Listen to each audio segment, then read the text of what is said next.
Well, Shaboop, we are live again? Probably. Mm-hmm. Yes, there you go. Yep. Now we're here now.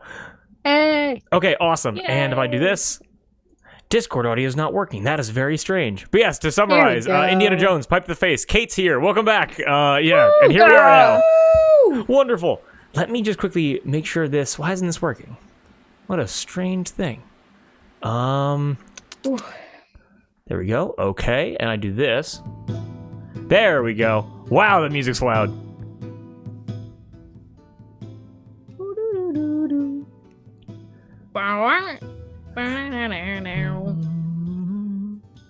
Oh no, we missed the Indiana Jones pipe conversation. Okay, so it'll live in our hearts.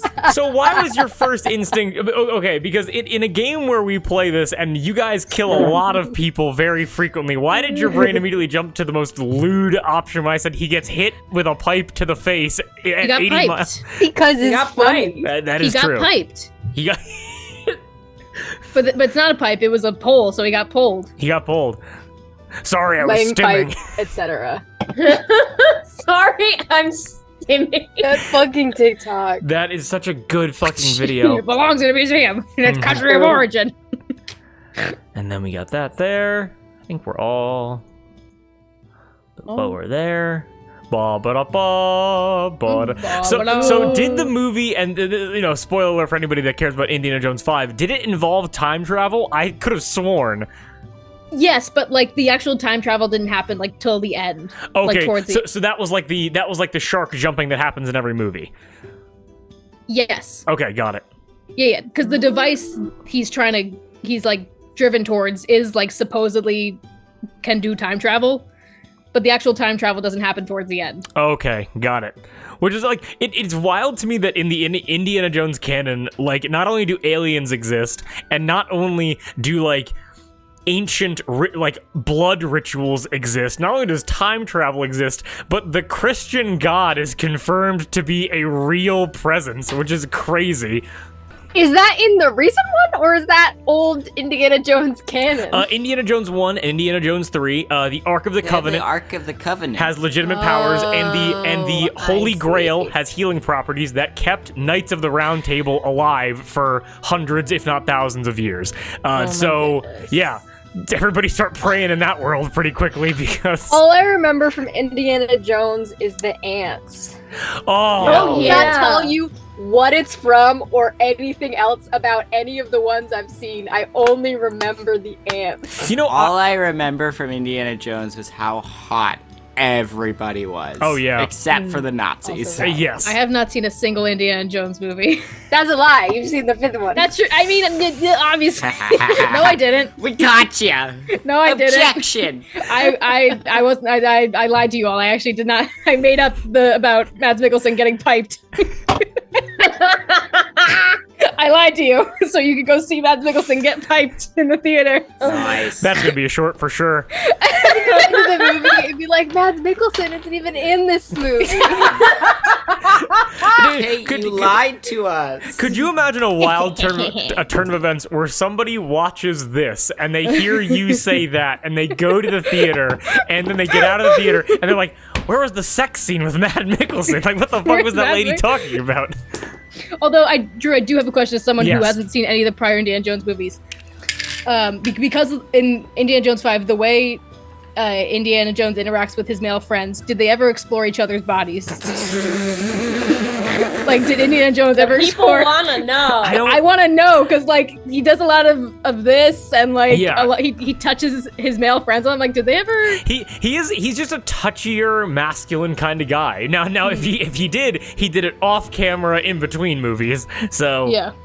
You led into that question with such sincerity that it was just... Because literally I was sitting in the theaters with my family who had all like seen most of the Indiana Jones movies, and I was just sitting there like watching Indiana Jones interact with a man who was in like the first movie. I was like, I think they ever explored each other's bodies. Is this a little dirty to anyone else? Well, speaking of, one of their first scenes does include them like swapping fruit back and forth. So, and then a monkey dies. So, listen. No. Yeah. Spoilers. Sweaty Indiana Jones was definitely. It worked for me. I mean, Puss in Boots is in Indiana Jones 5. What? The voice of him. Don't Probably. you Puss in Boots. No, Puss in Boots, not the actor. What? You guys gotta go see this movie. I don't want This to. is the most insane fucking I crossover walk out event. of this Hold theater on, I need to and Google. Mads Mikkelsen doesn't get railed. I need to and do a- I don't do a see Google. the animated cat of Puss in Boots fame. I am going up to the counter and demanding my money back. No one else here. No, Antonio Banderas is in the movie, and I didn't recognize him until Nico said, "That's Puss in Boots." I was That's like, "What?" Puss in And then Boots. I couldn't unhear it the rest of the movie. Oh yeah, that's. Sorry. But like, speaking about Indiana Jones 4, I'm actually looking to do a rewatch of that because apparently, like, it's kind of like the Star Wars prequels. How after enough time has passed, people are like, it wasn't as bad as people remembered them being. And so I kind of want to go back because there's some fucking wild stuff in that movie that I want to revisit, like the ant scene, which is one of the most creative fight scenes I've ever like. I saw that when I was like fucking 9. Like that's how like and that permanently influenced the way that I am as a person. Ants. It clearly made an impact because it was the main and only thing I remember. What's Scar? You watch ants crawl into that dude's ears and eyes. Like it is It's terrifying. yucky. It's yucky. There are bugs in Indiana Jones 5. Oh no. Oh, I wonder Not ants. What kind of bugs? Probably All kinds except ants. all kinds of bugs. All kinds of Except for bugs. ants. Except I've for been there, ants. done that. Exactly. They don't want to repeat themselves. What other lies can I tell you guys about Indiana Jones 5? Or like half so truths? what important historical events happen like in the movie? It's mainly just focused on like ancient Rome because that's when this like time traveling artifact was built. Built? Yeah. Who built it? Archimedes. Okay, I gotta see this movie. Puss in Boots. Puss in Puss in Boots. Boots. There you go. Yeah, the time travel doesn't happen like towards the end, but like the movie starts in like a flashback. So there is like young Indiana Jones, Okay. but it's not time travel, it's just a flashback. Didn't they? I have because I actually just through osmosis, just consuming information, just like been around me. Like I know a little bit about like Archimedes, the inventor, and I have some theories about what they would reference in the movie regarding that. But so I gotta see Indiana Jones 5. Sponsored by Indiana Jones 5. Da da da da. Okay, no, Da, da, da, da. Sponsored by Puss in Boots. sponsored by Puss in Boots. New stretch goal. We need Puss in Boots, Mads Mikkelsen, and Harrison Ford. And a pole.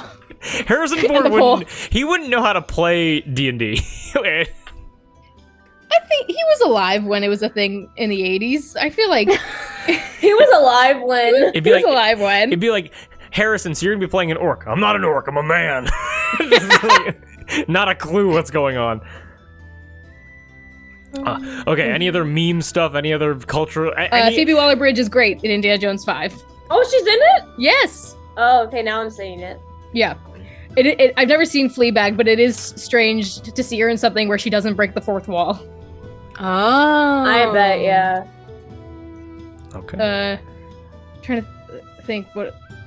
No, Puss in Boots was the biggest thing because every time I put it together, every time he talked, I was like, "That's Puss in Boots." That's Puss in Boots. Dude, that's Puss in He doesn't Boots. fear death anymore. He doesn't fear death. Oh, Drew.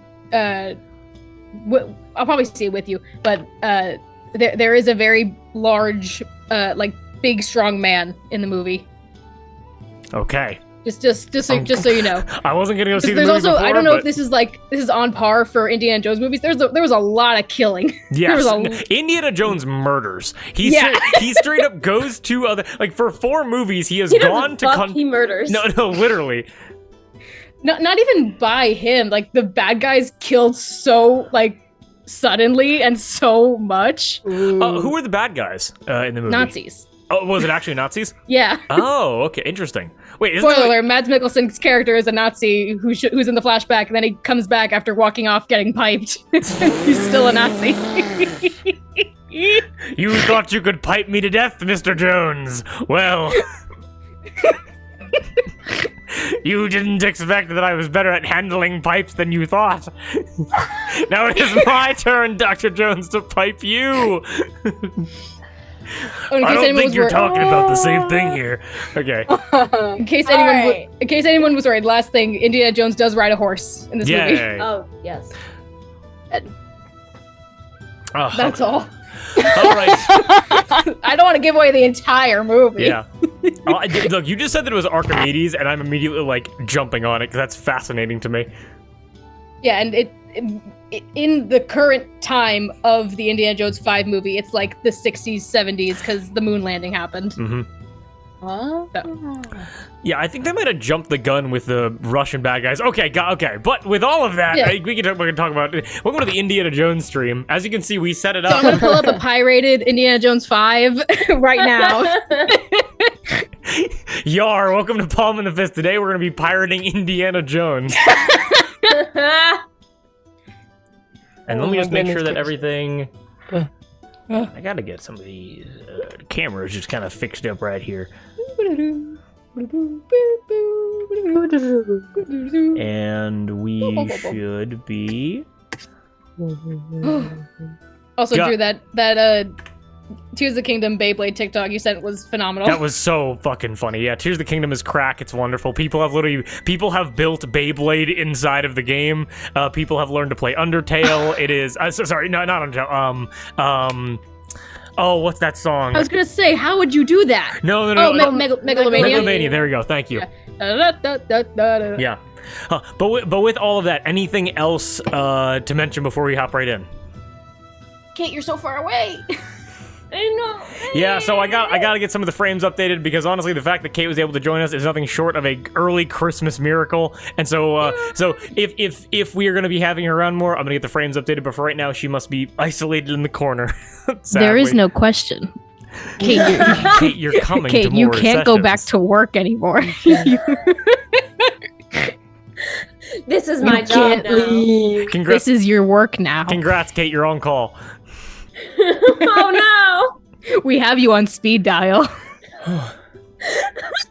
Hey, roll a dice. What? Just roll a dice. Open Zoom. Get on Zoom. We're live to 5,000 people, all cheering your name. They're waiting for you. Oh my god. Okay, but with all that, we want to play some D&D. Yar. Yes. Yes, and yes. Okay, then with all of that, time for a shopping episode. So one deep and cleansing breath, and we hop into it. That sound good? Yeah. Yes. Okay, then everybody please join me.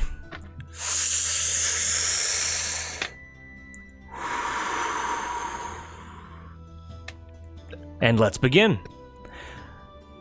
So, welcome back, everybody. It is so nice to be back within the world of the Palm and the Fist. A great amount of information revealed previously. The Palm and the Fist, the world of Titanum, explained. Grand titans having been felled, gods sacrificing themselves, ancient weapons being littered around this insanely large collection of island nations, a treasure hunt, the Battle of the Bards looming, preparations that need to be made. Grand scale adventures that are going to be had, and we're going to be ignoring all of that, at least for the first couple minutes of everything. Let me make sure all the audio is good, because Kate, you are going to describe to us right now, if you want, Delilah. And you're going to be describing to us Delilah about 2 hours before the previous session began, because currently, Delilah, you are sprinting through the district of Livenleen with Alatush voices shouting after you as you're pushing past crowds, ducking underneath doorways and windows, hopping through buildings. What does Delilah look like as she is scampering away from these pursuers? Delilah is trying her best to both blend in while running away, so she's not like super obvious and doesn't cause any more attention, but also to definitely like get the fuck away. Is surprised definitely and wasn't expecting to find or to be found, but also isn't shocked at the people who are chasing her. It's kind of one of those things where she it's expected it, but just not at the time and place. So while she's running,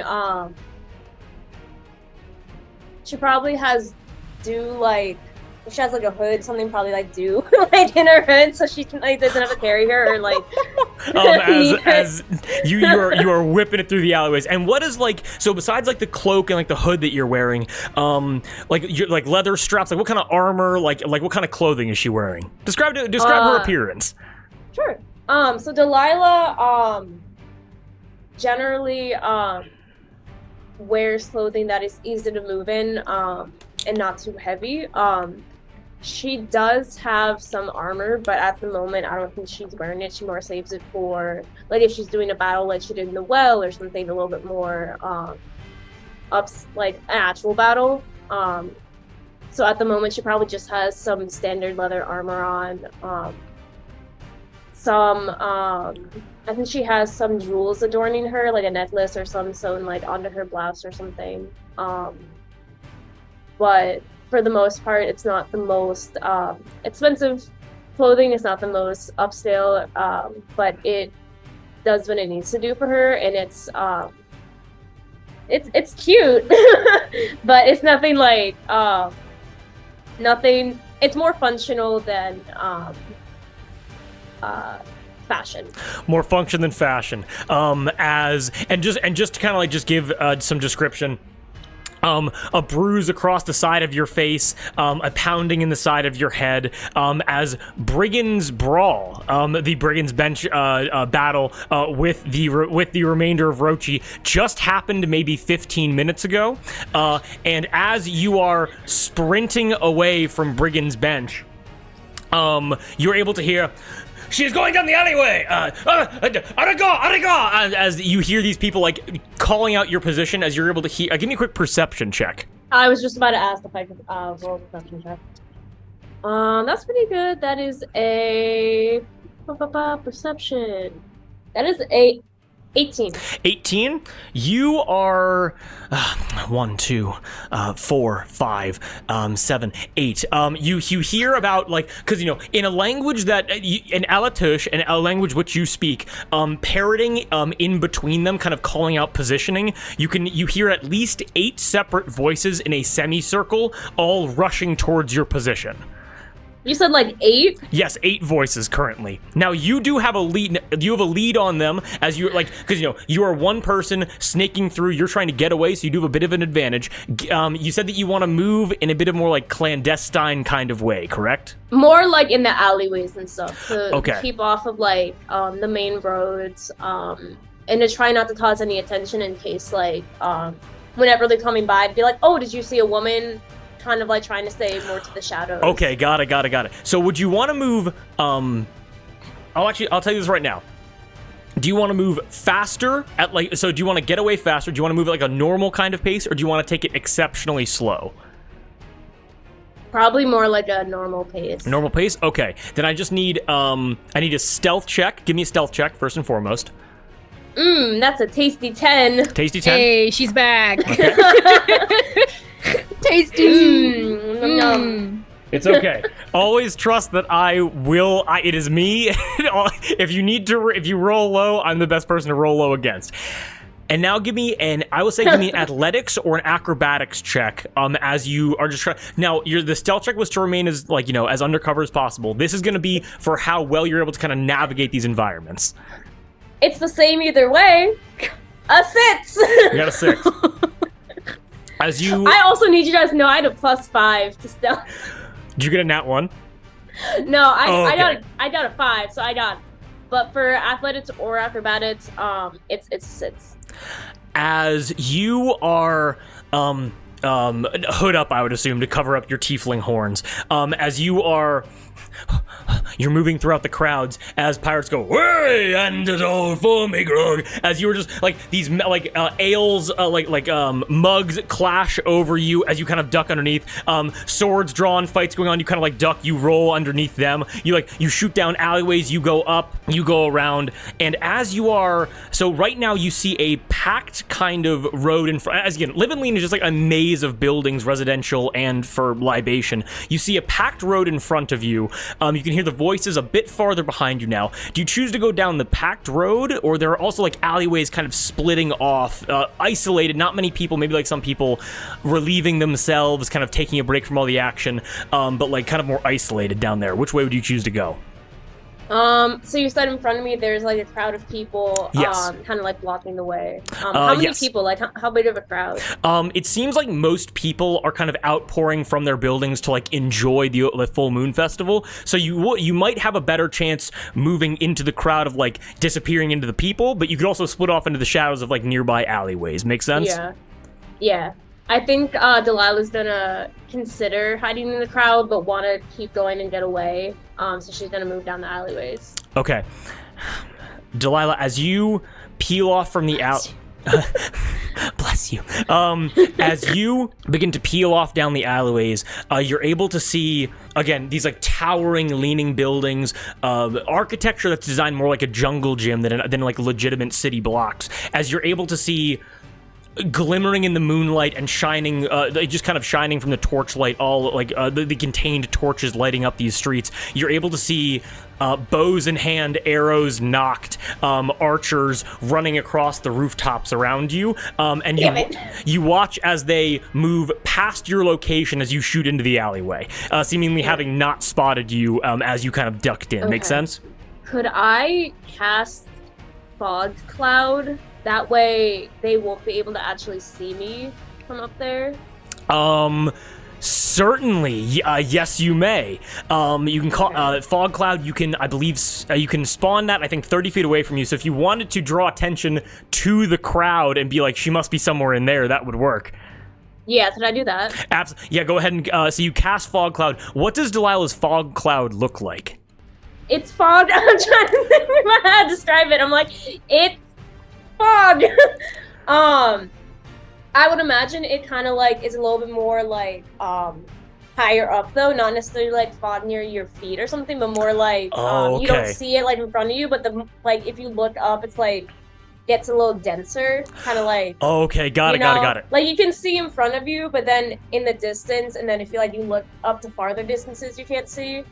So it's not noticeable at first, but then once you kind of take a step back, you can see it. As you like begin ducking down this alleyway, as you see these archers kind of like moving, trying to like box you into this position, you are able to see pirates smoking on pipes, smoking cigarettes, as you are able to reach out and you're able to summon all of the smoke together from like the braziers, the tobacco smoke, cigarettes, cigars, pipes, whatever it happens to be, as it begins to be amplified and congeal together, forming a low-hanging cloud above the pirates' heads, blocking the view of the archers going down. As you're able to hear them scream, "She's in the crowd! She's in the crowd! Box her in!" As you're able to see, as you duck into the alleyways, give me a quick stealth check. Oh, lit. 18. 18. Excellent. I'm gonna make a very important roll now. Give me 1 second. Okay. As you shoot into the alleyway, you're just kind of and you're breathing heavily, maybe not because of anxiety, but because you have been running for a good like 10-15 minutes uninterrupted. Knights in full armor, like full regalia, with rapiers drawn, up, and they all begin running past the alleyway that you are currently in, maybe by a distance of like 5-6 feet away from you, as they go, "There is a fugitive on the loose! Everybody clear out of here!" And they begin kind of like waving their swords, and the pirates are completely unresponsive. A couple of them get into fights. Their authority means nothing here. As you look and you see that everybody's distracted, fights begin to break out. Archers are like, "I can see nothing! The magical one! We cannot compete!" As that is happening, do you go further down the alley? What do you do? Delilah probably, well, first of all, she's like, "I need to work on my cardio." And then she breathes a sigh of relief at them going past the alleyway and probably tries to catch her breath for a moment. Okay. And then can I make another perception check to see where the alleyway or like anywhere else around me? Just like to survey the environment? Yes, give me a perception check real quick. I am rolling 13 a lot. Lucky 13. That Lucky is 13. 18. That is an 18? Delilah, you're able to hear down the alleyway towards like a cutoff, like basically at the back of the alley, a ladder leading up onto a residential district. As you're catching your breath, looking from side to side, just planning your next move, you hear do go. Just kind of clucking in your hood as you are able to look deeper into the alleyway, and silhouetted in the moonlight, you see quite honestly, a gargantuan figure, about 6'3", incredibly wide. You're able to see like a 10-foot drop from a nearby like rooftop with a ladder leading up to it, and you watch as this figure jumps off of the roof, and you hear armor clash together as this figure, having just jumped into the alleyway, now blocking you from that ladder, is now and is now walking directly towards you. Okay, Delilah notices him and is like, "Oh, bonjour. Do you want to dance?" And I guess pulls out her bow and stuff and is like, "Okay." You are, as this person walks towards you, you're able to watch as like shadows begin kind of like flickering on their face, and you notice that this person is in golden armor with like silver outlining, and you're able to see the just kind of strong tusked face of an orc. Short black kind of like shaved hair, as this person is walking towards you with a dagger in hand and a long sword in the other, as this person says, "Mercy, the murderer, we have found her," and is walking directly towards you. What do you do? Oh, me? I've never heard anyone. I'm just a lone dancer. She readies up a shot. Please give me an initiative roll. 16? Wait, no, hold on. I add 18. Where are my dudes? Okay, here they are. 18. With your bow already drawn, with the speed of a professional, you have an arrow knocked. Please, what do? You have the first draw. So they're in armor, like plated armor. Yes. Do they have a helmet? No helmet on, no. Okay, can I take a shot? I guess she kind of readies a shot for like the net area. Okay. Or where he's soft and fleshy. Okay, go ahead and give me an attack roll then. Okay, or 2 if you have the leveling for that. I don't think so. That will be an unnatural 20. That is gonna hit. Roll damage for me. Yay! Okay, D8. So I'm gonna do this. Oh, that's a 10! I rolled an 8. I'll describe to you, what that looks like in 1 second, as this figure acting right after you. Armor class of 16, correct? I took the armor off that I was wearing for the other battle, so it's a 12 now. Okay, so that definitely hits. I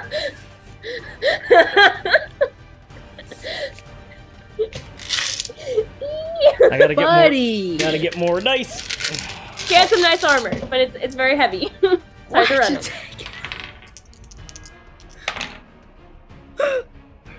Where is your armor?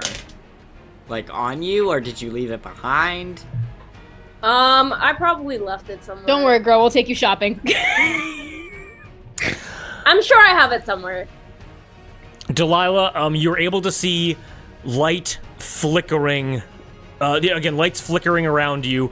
Dew freak. You can feel like Dew's wings freaking out as you loose an arrow. As the arrow hits this orcish fellow directly in the neck. As you are readying up another shot to shoot him, you watch as it seems like him getting hit has activated some like instinctual orcish fury as he rushes towards you. Give me an opposed athletics check very quickly. Okie dokie. 9. 9?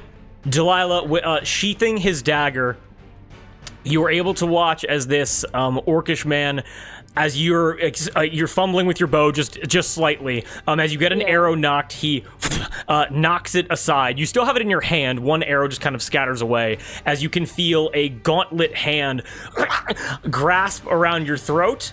And you are able to feel, you are able to watch as he takes his long sword, pierces it into the wall, basically right to your side, and holding onto your neck, glides you across his own longsword, dealing you 17 points of damage.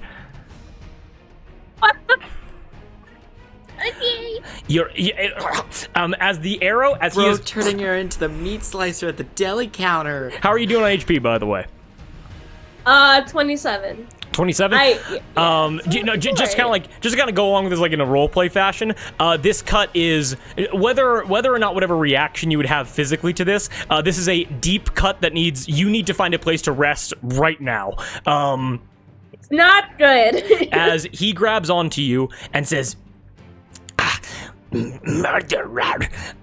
As like he basically can't talk because blood is like kind of gushing out of him right now. You feel a warm spray across your face as it then goes back to you as he keeps you grappled, as you chose a very wise move because he cannot call for help in this moment as you messed up his throat. Yay! I'm gonna cast Hellish Rebuke on him, kind of giving up staying hidden now, and she's fully like, I just don't want to die. Okay. And cast, so she casts Hellish Rebuke, which is gonna be a, Dex 13 save, or else, and he'll take fire damage, or half the fire damage on a fail. Horrendous fail. Yay! You're currently he's basically grabbing onto you, so it's not that hard for you to get your hands up to do this to him. Okay. That's a 7. 7 points of damage? Yeah. With 7 points of damage, what does your Hellish Rebuke look like? Grasping on to the gauntlet around her throat. Delilah, with fear but also fury in her eyes, I think she looks at him, and lifts a hand a little bit, towards him, and I'm sure she mutters like some word to cast it. Probably it's just like go to hell or something like that. And from her hands, extending from her hands, fire kind of like ranges up around his body. You're able to watch as, similar to like a chimney with a fire that is out of control, you watch as the gaps in his armor begin to, as it looks like in this moment you've set his entire body on fire momentarily, as he goes, as he backs up, begins trying to like rip his armor off to put himself out, and although you are bleeding very heavily, you see that the ladder at the back of the alleyway is open right now, and you need to move. Okay. Delilah books it. She runs. As you run, are able to, do you go up the ladder, just kind of like ascend into Live and Lean? Yes. Okay, got it. As you are climbing, you get 1 foot, 1 arm up on the ladder, and you immediately feel like a tearing of flesh and a gushing of blood as you are incredibly wounded, and you need to find a place to rest.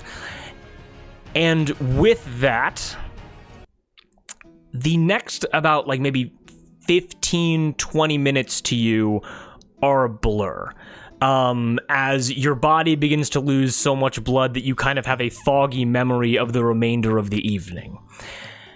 You are able to kind of get like, again, it's more like you're blinking and like your body is running off of this adrenaline, but like your conscious mind is only like taking over. And so as you blink and you open your eyes, and you're climbing up the ladder, and then you blink and you open your eyes, and you're blocks away, like nowhere near the architecture that you just saw. And then you blink and you open your eyes, and like wounded, you see like an advertisement. You see the Triple S Tavern, a large 3-story cornerstone building, very reputable. You've heard a lot of people talking about it, and you see that all of the lights are currently off on the top floors, so it's probably somewhat vacant. As you blink and you open your eyes, you've effortlessly picked the lock to one of the windows as you catch kind of, and you fumble inside, and then you blink and you open your eyes and you're on the floor with a door open to your side, and you see an air genasi with a scar across her face holding Dew by the throat on right above you. as you recognize this is her. This is the woman who you and Rahi fought against in the at Brigand's Brawl. And then you blink and you open your eyes, and light is peering in through the window next to you, and you realize that in the cut that you had on your side, there is a piece of linen cloth basically jammed in. The bleeding has been stopped. You're still in a lot of pain, but you can restore yourself back up to full HP. Oh. As you come to, just for about like maybe 2 or 3 minutes, well, the first thing you see is the door having been closed to this room. It's a very simple tavern room, very low cost. You did not pay to get in here, but you're able to see you're currently laying on the bed. There's a dresser next to you.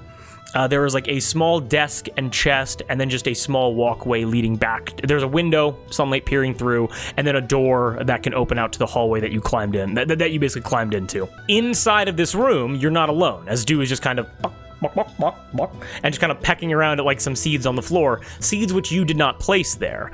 As you're able to see a tall, thin figure, wide hat, curly hair down. You're able to see a red cloak, a red cloak on his shoulders, elegantly dressed. And you immediately recognize this man as Alatush, similar to you. And as you hear Alatush, this man turns around, and you see a man that you have not seen in probably about 15 years. Who you see before you is you see the youngest LaCroix child. Ah. Bonjour, monsieur. It's been a while. As the youngest LaCroix child turns around to you, you see that in his hands a mortar and pestle, and he seems to be like grinding up some kind of like herbs into it. As he goes, "Oh, bonjour, Lady Delilah. It is I was hoping I would see you again at some point in this city. You seem to have had an eventful evening. It has only been what, about 8 hours since I have saw you last." Oh, you know, a girl gets up to things.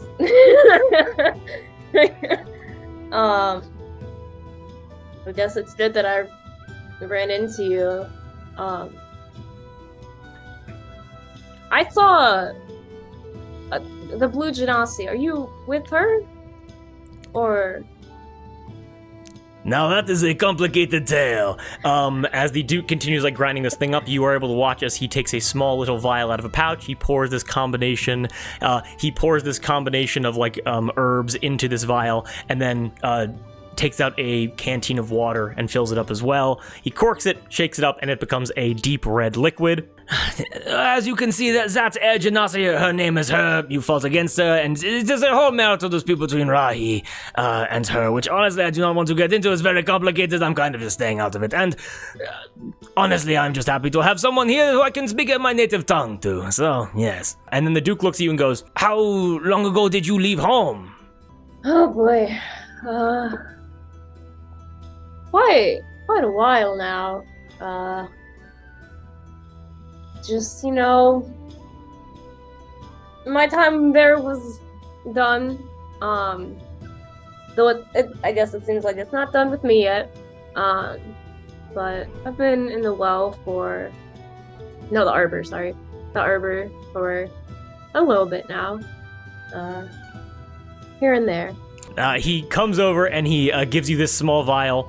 That is for you to pour onto your wounds. It will get rid of any residual scar and kind of close it up for you. But what I will say is that hopefully that will give you better direction of where exactly you are, because we are nowhere close to the where, mon ami. But I think you are right. The arbor has many plans for all of us, but Alatur is not done with you, my lady. I have heard troubling rumors. Have you? Yes, I have. As you look at him, thin face. Again, you knew this man when he was maybe like 9 years old. Same kind of face. He has grown into an incredibly attractive person. Long flowing locks, just like his father, just like his mother. As he looks at you and kind of like grins, as you know, as clearly he knows. Yeah, at least some of it. It'll be a story for another time. I'll buy you a drink. Thanks for healing me up. But Certainly.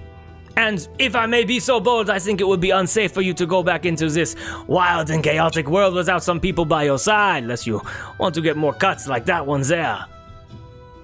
This is paper time. You should see the other red. Maybe we shall.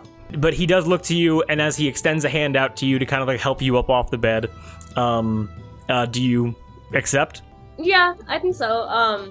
Delilah isn't one to be too prideful, I think. And she has no will against Duke, so she accepts his hand.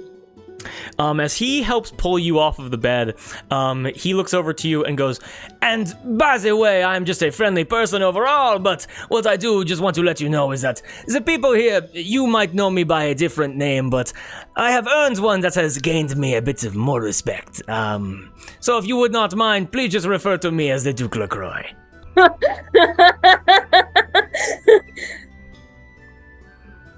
Now, Hubert, don't be shy.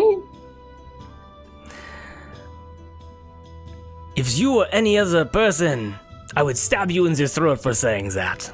But keep your voice down. After I just healed up, you'd have to heal me all over again. Don't make more work for yourself. He kneels in front of you. It's like, no, you don't understand. Like, if people know that my name is Hubert, they're going to freak out and they're going to get so mad at it, and like, they're not going to understand. And like, I have done such a. It's been 2 years, and like, I made friends with pirates, and like, I stabbed a Leonin like 8 times yesterday. Like, it was a crazy occurrence, and like, people respect me, and I'm like a good fighter here. And like, if they knew my name was Hubert, it's all over for me. Delilah like doesn't want to laugh. She's like she knows it's serious for him, so she's like, all right. You keep my past hush hush. I'll keep your past name hush hush. Deal? And she holds out a hand. He happily takes your hand, and if he can be so bold, he takes your hand and gesture to your past together. He kisses it very formally. He kisses you very formally on your knuckles. Aw, that's so sweet. You don't know where my hands have been. Probably making wounds for other people, but yes, it is all right. My hands are not clean as well. But I can promise you, Delilah, with our, well, I guess now shared compatriots, that no more harm shall come to you. If I was able to avoid the captain of the guard for the LaCroix for several years, then you'll be able to do this. That's true. You've been a sneaky one. I haven't heard much about you, so it must be something. Well, a lot of people are still looking for this little boy, I will tell you that much. No, but seriously, if the people that are looking for you, they're probably going to come after me as well. There's a lot of... Strength in numbers. Exactly, yes. Why don't I introduce you to everybody, now that we're not trying to beat the shit out of each other. Come do. As Du looks up at the Duke LaCroix, just kind of shakes at him again, kind of like hops around a little bit, and then just kind of follows after you. As the Duke leads you both down into the down to the bar of the Triple S Tavern, as you kind of dab that healing potion on yourself, kind of close your wound up, take out, yeah, exactly. Take Dab for healing. take the cloth out. As you were able to see, okay, let me see if I can get all this right. So, Feldspar, Jasper, and Pearl have all gone off to their rooms. Sitting at a central table, you see Mud, Cowrie, Olive, Rahi leaning up against the bar. The Duke is right next to you. You see a thin white, like dark brown haired, like noble looking dude, like similar wealth to like what you're accustomed to. And you see them all sitting there as the Duke LaCroix kind of walks downstairs, and then everyone's kind of like energetic, kind of like looking over their shoulders and like excitedly like ready to like jump to action, basically. As the Duke goes, and she lives, as the Duke presents My Delilah. friends! Hello, everyone. Friends, we just fought. Good to see you guys again. Wow. It's a small world, right? Delilah? Right? Delilah? Yes. Yeah. Olive? Olive, please. Olive. Yeah, of course. How did you get here? Her mentioned you came in through the window. You go through one alleyway, you make a wrong turn. Sometimes people who have been chasing you for a long time after something you've done in your past catch up, and you bump into people who you don't expect to, and you just gotta, it's awkward and you gotta leave. I just came in through the closest window. You got stabbed pretty good. Yeah. It was a good stab, I will say. Are you More alright? like a slash. My bad. I think I'm alright. Here helped me out. Told me that he's been hanging out with you guys. Yes. He has. Can I get you anything? Drink? Food? Food would be great. The kitchen's open. You can help yourself. Oh, right. Your family. Terrible. Yeah, right. You guys own this place. Right. Yes. Or I can prepare you something. Something from home, maybe. Ooh. I mean, I do like some nice cheese. I will see what we have then. I will go into the kitchen, make a little charcuterie board. That is the only thing that Delilah has eaten the entire time she's been here. Can I get some seeds too, also? Of course. Yeah, yes, please. Anytime. Do you? She looks down at it. Do you have a preference? What? Do just sunflower is preferred. Just takes a handful of sunflower seeds and puts it on the charcuterie board. Not artful at all. Just Charcuterie. Yeah, this is not a pretty charcuterie board. Cheese and loose sunflowers. That's all it is. There's no meat. There's no vegetables or anything.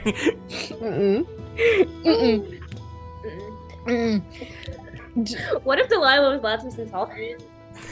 Then why would you ask for cheese? It's the most lactose intolerant thing you can do. The dude kind of like comes up and it's like, watch yourself with the cheese. If I remember it correctly, you're going to shit your pants. As the dude just kind of eats some cheese very quickly. I'd chow down. And okay, and then just to keep everything straight, you guys are able to watch something kind of interesting as Rahi's wings explode off of her back very quickly, and you watch as hers hair Rahi is like not like talking to her, they're just kind of like standing like close to each other, and you guys are able to watch as like her begins levitating slightly, and hers like hair begins kind of like through that like kind of static begins kind of like floating a little bit off of her head as they look to each other, as they speak in like some kind of like electrical language very quickly, as then Rahi approaches the table and goes, "We got stuff to do." Okay. Stuff. Insight check. Go ahead. Are they gonna go fuck? Are they gonna go fuck? I'm also rolling to see if they go 17. Are they gonna go fuck? inside. 11. There's a lightning. There's an energy in the air. There's electricity. Electric. Okay. So Cowrie, Delilah, you've never met this person. You've met this person exactly once before, and with that interaction and that statement, you already know everything about them. She held my chicken by the neck. I gotta know. Okay, so I was talking more about Rahi. You're like, okay, Rahi, angry all the time, very blunt, no problem at all. You both get the sense like Rahi isn't lying to you guys. She's just not one to give a lot of details when it comes to stuff. So they fucking? Rahi looks and goes, something's going on with my wings and going on with whatever's going on with her, and so we're gonna go and find what's going on with that. Personal little side quest stuff, you know? Where? Molting. Somewhere near Whole Stuff, pretty sure. Somewhere near the eastern section of there. That's another red flag. How? How is that a red flag? Rahi- I'm also curious. Specific locations. Seaweed, hold up. Rahi gets right up to you, Mud, and puts like 4 fingers against your chest and goes, "Do we have a fucking problem here? Because you've been calling me out a lot."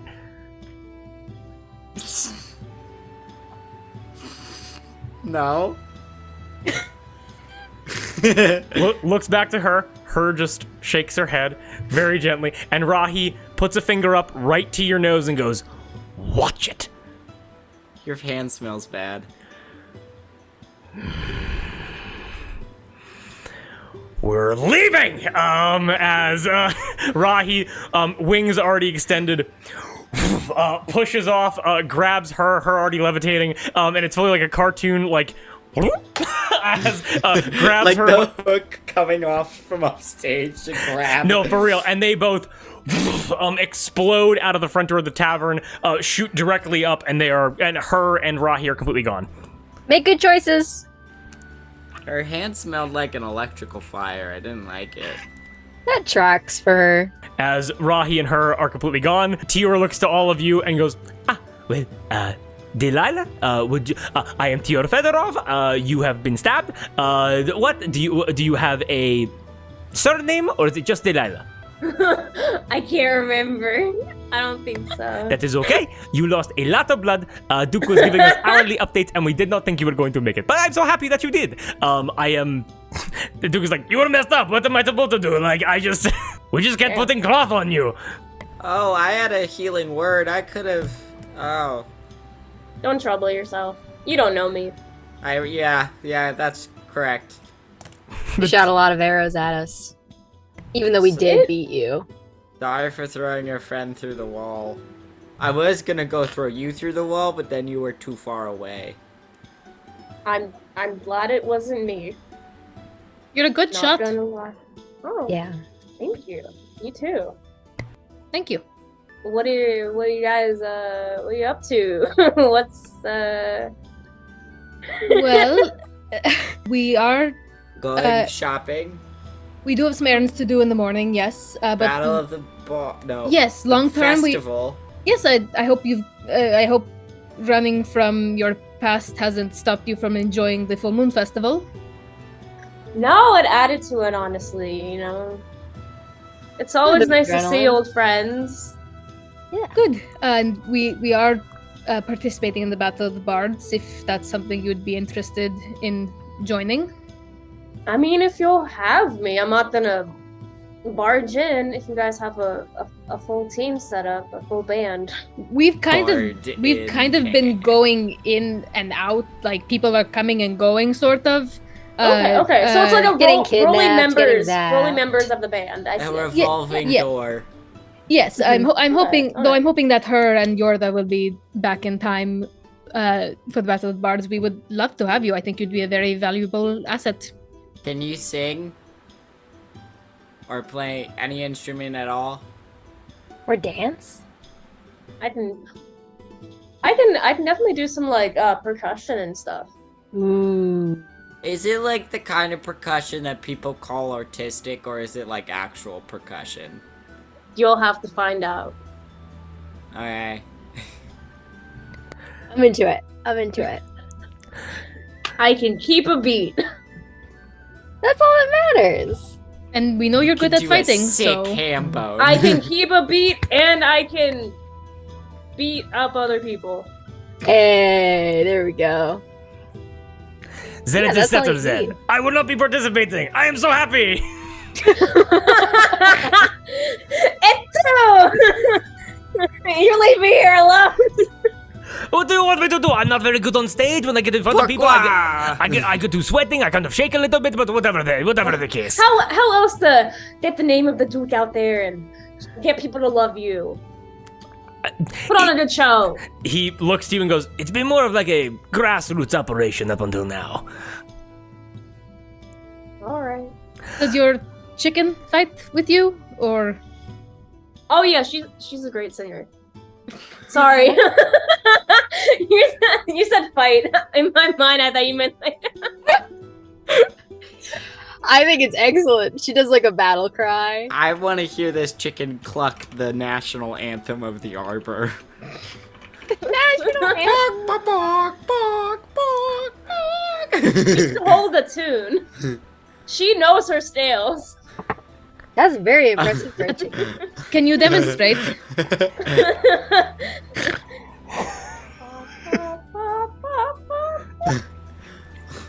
I think that was beautiful. Bark, bark, bark, bark. Love how the theme of the arbor is the Star-Spangled Banner. In It's inexplicably just the same tune. Yeah. Oh, we just have to write new lyrics. Mm-hmm. All right, we'll workshop something. uh, We can put her in the act. It'll be good. Tior steps up, and Tior goes, "Okay, I am not entirely sure how trustworthy this person is, as I do not know exactly what kind of information we should divulge to her with the incredibly important things that we have to do. But as of right now, it seems that there are certain errands that need to be run before the Battle of the Bards. Is that correct? Yes. So, Yeah. first on the agenda, what is the most important thing that we have to get done this evening as soon as possible? We need to get 45 pounds of bacon. Are you completely shitting me? Nope. It's a gift Well, for it's- my friend. And then we get gold How bars. hungry is he? And I don't know about you guys, but the stuff I want to get, I don't know how money works. You have 120 gold now. I don't know what that'll get me. We will find out. Just walk around and look at the numbers. It's really easy. If they're the same numbers, you can get it. Okay. You could get rocks.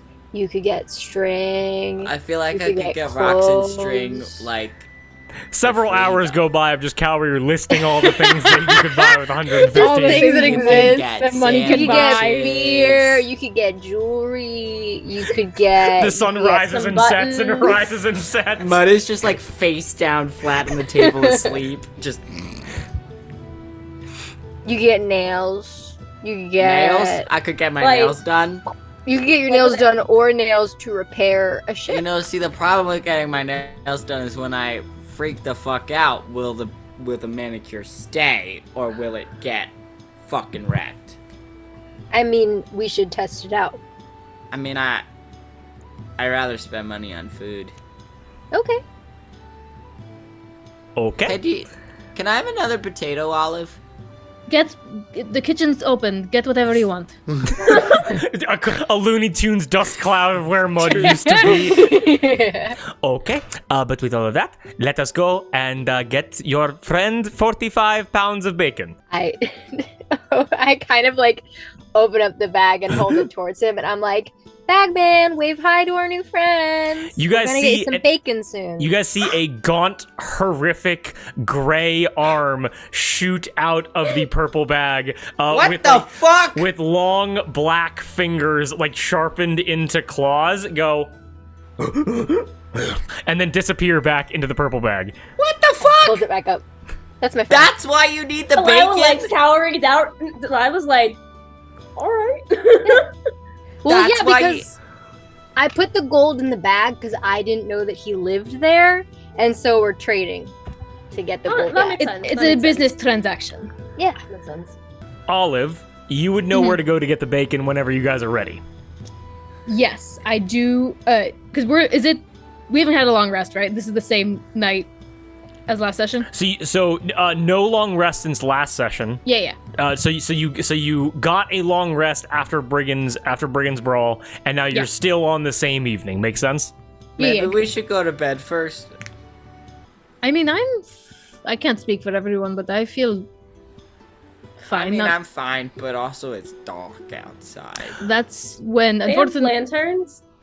yes, and that is the festival is still going on. So Let it be known that the Battle of the Bards will be taking place in 2 days exactly. So there is some important time management that must be done. thank you, Tior. I need to fetch something from my room, but once we are ready, I know where we can get 45 pounds of bacon. Why didn't you say it like that? What?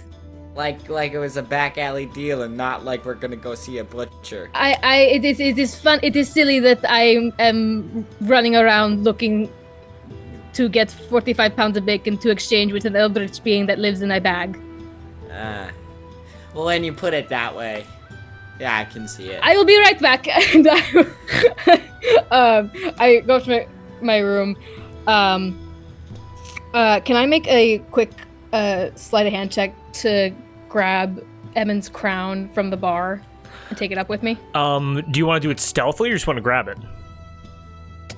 I'm gonna just grab it. You can just grab it. Yeah. I grab A it. giant, like, hula hoop sized crown, like, that you're able to take off from the, like, you know, like a small hula hoop, you, like, grab it off of the place that you mounted it before. Yeah, and I run it upstairs, you know, like, I gotta powder my nose. but that's what she says, but really when I get there, I close the door. I don't even spare a glance toward my parents' room. And like she does like freshen herself up a little bit, but like she's standing in her room holding this gigantic crown that I imagine is pretty heavy. Yeah, it's at least like again, I think it could be sold for like 200 gold pieces if you want. It's at least like 30 pounds of gold.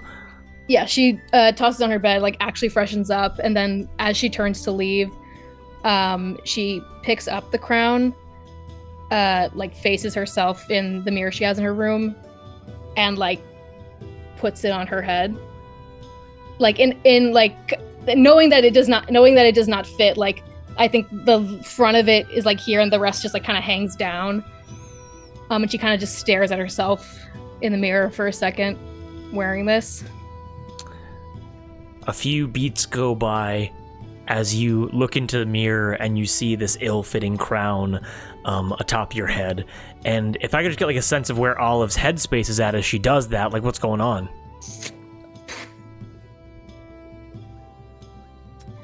I think she's not in a great headspace, I'll tell you that. I think she's like looking at herself and like thinking about where she's been, where she's come from, and like in looking at the crown, she thinks of Emmon and like how he would have worn it, because last she saw him, he wasn't wearing it. It was just like a set piece in his tower. So she tries to like imagine the last time he wore it and like whatever like power or fear he commanded by wearing it. And then when she thinks of like the fear he commanded, she thinks of how her family is afraid of her and how that doesn't really frighten her as much as she thought it did. And the second her mind goes to that place, she kind of like clatters it off her head, shakes, like literally shakes the pot, and then grabs the crown again and lugs it back downstairs, holding it in her hand. As you, so you pick it, you like put it over your shoulders, like you just kind of like carry that weight with like you. a purse. No, it's fucking huge. As you walk it downstairs, as everybody is just up and ready to go. If there's anything else anybody wants to do before they head out, let me know. If you guys want to rest, you definitely can. Just let me know. I'm going to go take a single raw fish for the road. Salted yet cold. It is perfect for you. It's like a corn on the cob. Yeah. Oh, that looks really good. Might as well eat a raw fish. Just right down the hatch. The Duke goes behind the bar and just grab anything we want. Anything you want. What a world! As he grabs a full bottle of wine out from behind the counter and just pulls the cork out and just begins drinking it straight from the bottle. Duke, do you Ask me one, buddy. Duke, do you still work here? Wait, you work here? It was a bit of a complicated thing. Yeah, I made like 25 gold. I was. Do you want to keep working here? I think I am on what they call a sabbatical right now. I think that they kind of let me go for the season. But it seems that I don't not really. During the full moon festival. I don't understand how pirates work either. To be honest, I just kind of stopped once the parents started screaming, and now I'm here. So Fair Well, enough. if anyone asks Duke, you're fired. You're coming shopping with us. Olive, my perfect resume. As he follows behind you guys. Whatever. I say you're fired. You can say you quit. Whatever helps. And as I'll be he's your reference. and as the Duke follows you guys, Delilah, the Duke throws you a bottle of red wine. Thank you. Yay. You catch it with both hands. It's like one of those giant like fucking. It's giant. It's the size of my body. Okay. A girl has a thirst. As you guys are gonna hit the town and go looking for bacon. That sound good? Yeah. Yeah. No more stalling. We're getting this done. We're getting that bacon. Perfect. As you guys exit out, still full moon festival, incredibly raucous. You guys basically have to stay within like touching distance of each other so not to get lost in the crowds. As again, fireworks and pistols and swords clanging and wrestling and all these kind of games going on. We're gonna ignore all that for a little bit because we got shit to do. Make sense? Yes. As Tior's eyes are just wide, like it's kind of it's like when like someone goes to New York and they haven't been there, where he's like he has a notebook out, not looking, and he's like scribbling down notes of like all of the people that he's seeing, just amazed by the culture that he's experiencing. I've looped my arm through his to kind of direct him so he doesn't like knock into anyone as he's writing as he walks. Oh, much appreciated, Kaori. I really do appreciate that. Tiorfa like accidentally like body checks somebody real quick, and he goes, "Oh, sir, I am very sorry. I want to extend to you my deepest apologies." And this pirate goes, "I'll fucking cut your dick off," and then just I'll cut your dick off. Hey, this pirate kind of like gets in your face, Kaori. Bare my Between teeth his at him. eyes. I slap him with the remainder of my fish. As you slap him with Smells so bad. You slap him with the salted fish. He pulls out a fresh fish and slaps you with that one that he just had in his bag. As you look at each other and he goes, "A fine evening." As he extends his hand out to you to kind of like shake your arm. I shake his hand. As he just walks off and goes away. Olive, your family, so the only place where you know to get that much bacon this quickly would be from like a distributor. And you happen to know about you know of a butcher shop that deals in large quantities of meat called Planktonics.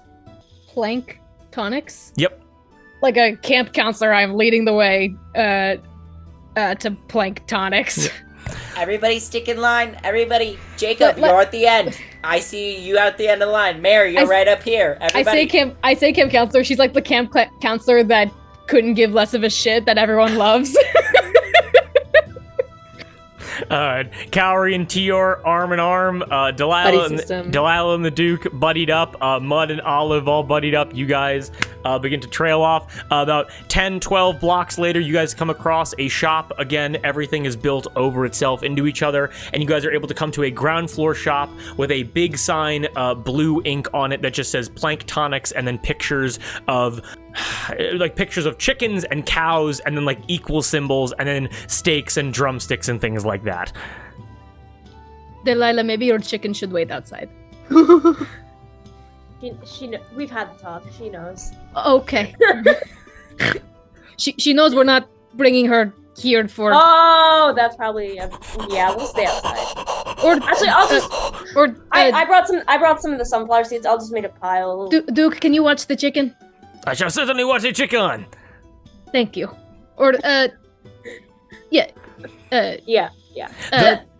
Duke, Mr. Fedorov, would you like to watch the chicken as well, or would you like to come into the butcher with us? I would actually love to talk to the Duke LeCroix about Alateur, as I have not found my way over there yet.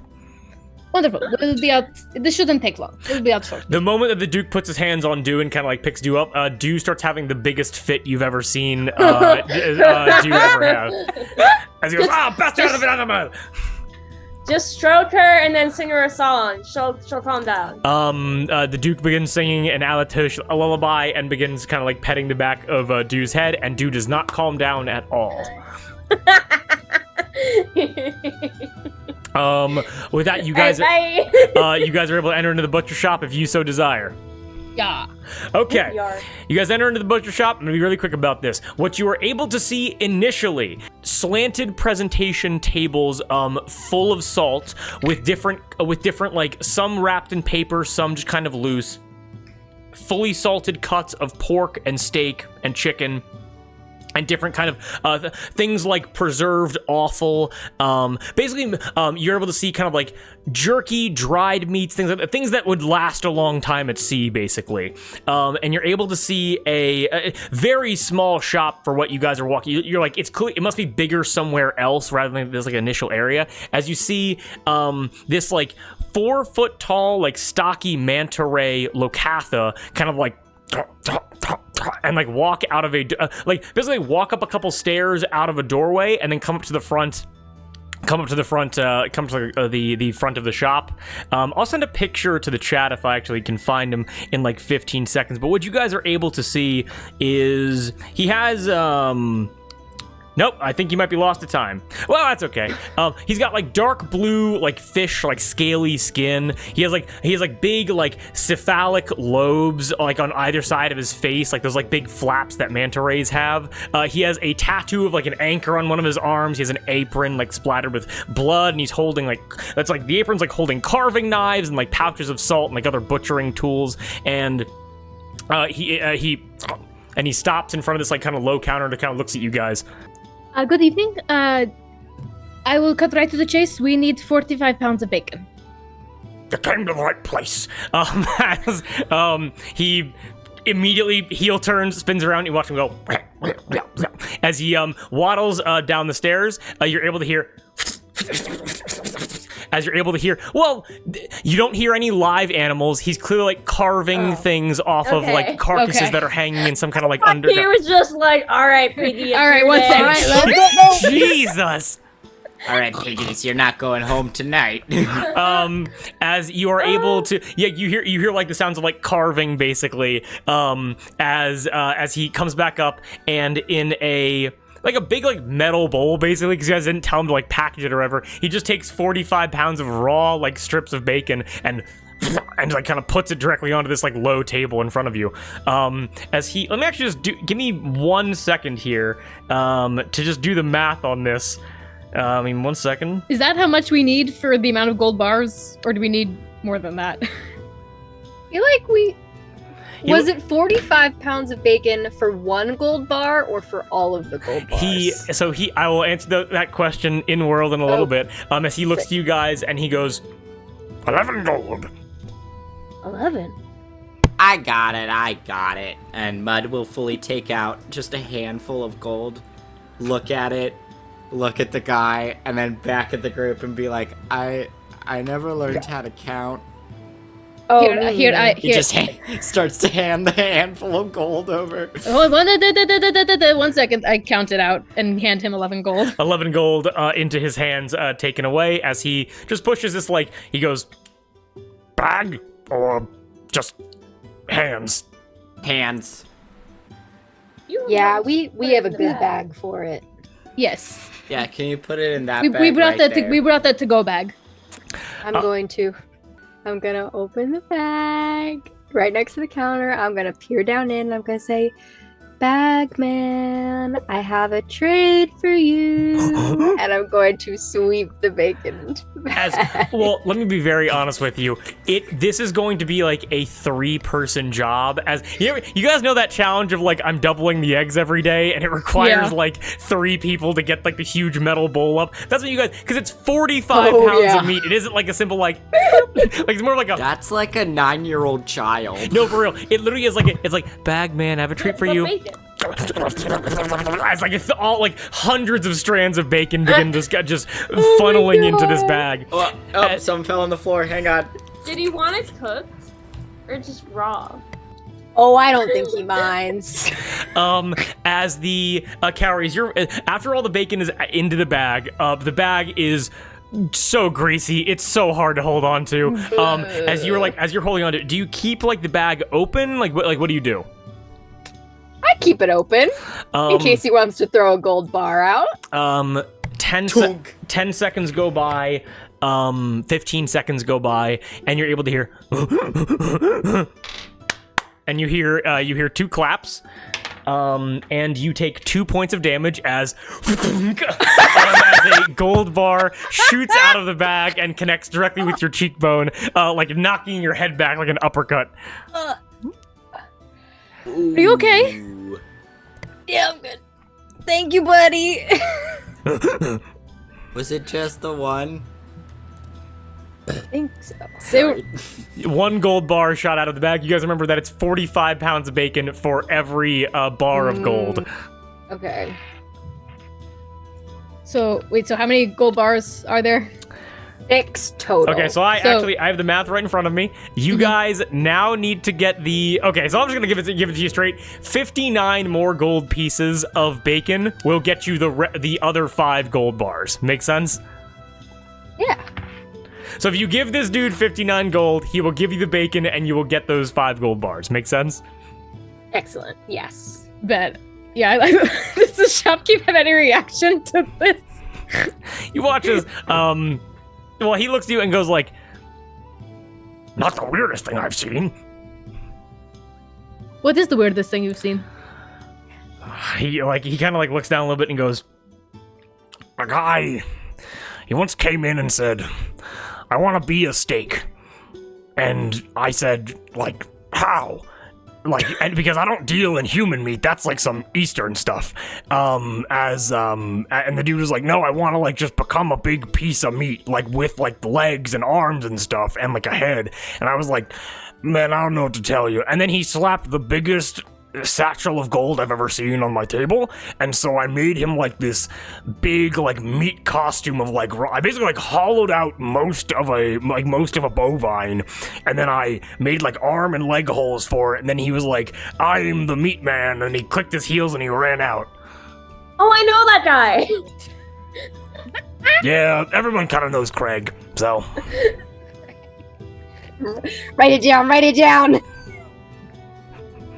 my mouth's writing checks my world can't cash. I was about to say, if we don't run into Craig the Meat Man, I'll throw in 20 gold. Okay, so it's 59 gold. I'll throw in the other 39. 39, yep, okay. Several Daddy, hours. I'll do more. I can do more. You don't have to do. Here, I'll do, if we split it in the middle. I pass the money. Like, do you have enough bacon that's worth this much? I count up the money for myself and Cowrie. Oh yeah, I'm just like taking them out. Handfuls of gold. He looks down and he's like, we'll see. As he goes back down, so several hours pass by as it's a conveyor belt system of like that. You have any idea how much meat this is? As like he just keeps cycling you guys bacon and bacon and bacon, and slowly as you guys Cowrie, you learn to open the bag. As like a larger and larger dent begins occurring in his ceiling as it. As it just keeps shooting out like a conveyor belt. Lean back the next time. As he goes, Mud will make a football post with his hands to see if he can. Oh no! Jam your finger. Finger bent fully backwards. SpongeBob. As this guy looks at you guys and goes, well, he looks down at like probably the most gold he's seen in a very long time and goes, I'm gonna take a few weeks off and be with my kids. So, yeah, thank you. Thank you for coming in. I'm also fully out of pigs. Just completely. Oh. That's okay. When you do, we will tell them who to go to for bacon. Oh yeah. Okay, I don't know who you're going to be telling, but yes. I don't know. I don't either. Enjoy your time off. I hope you get more pigs. Thank you for your business. Enjoy the festival. Thank you for your business from Mochi. Morchi. Morchi. Morchi. I don't understand this. Finger guns. Mordchi. As he gives you guys like enjoy. Morchi. He goes, enjoy the festival. As you guys are able to exit the shop. Having never learned that guy's name, as he exits truly a nameless transaction besides Morchi of just like the fucking criminal operation of you got 45 pounds of bacon, we have the gold for it. Okay. No names. Now do it again. No pleasantries. Five more times. times. 5 more times. Okay, you guys now have, with Emmon's crown still on Olive's shoulder, and with 6 gold bars worth 250 gold each, you guys now have a lot. Now, you can't spend this yet. You need to go and sell it somewhere. So if you guys want to go shopping, now would be the time. You said the gold bars are worth 250? 250 each. So in total, it would be 1,500. It would be 1,500 gold total once sold. Yeah, that we should put that aside for repairs for the ship if we can, I think. Does the Yes. ship need Oh! repairs? Or did we repair it already? Were we No, our repairing ship- it or were we just like tricking it out? I can't remember. Our ship does need repairs. We haven't got Oh repairs. yeah, right, because Duke fucked it up. Well, Right. I heard. DM, Yes. I completely forgot about this. Retroactively, can I say that before we left the tavern, I took/doled out the money that Ophia gave my family? Oh shit! Right. I forgot about that. Yeah, you guys are able to go through the scattered wreckage of like the box that your parents destroyed. They having not even touched it. And are able to see the 9 gold bars scattered amongst the wreckage. All pressed with those like cute little cartoon hippo faces. And how many of those? were 9 there? gold bars worth 250 each would be. Okay, so all in all the gold bars being sold, 3,750 gold pieces.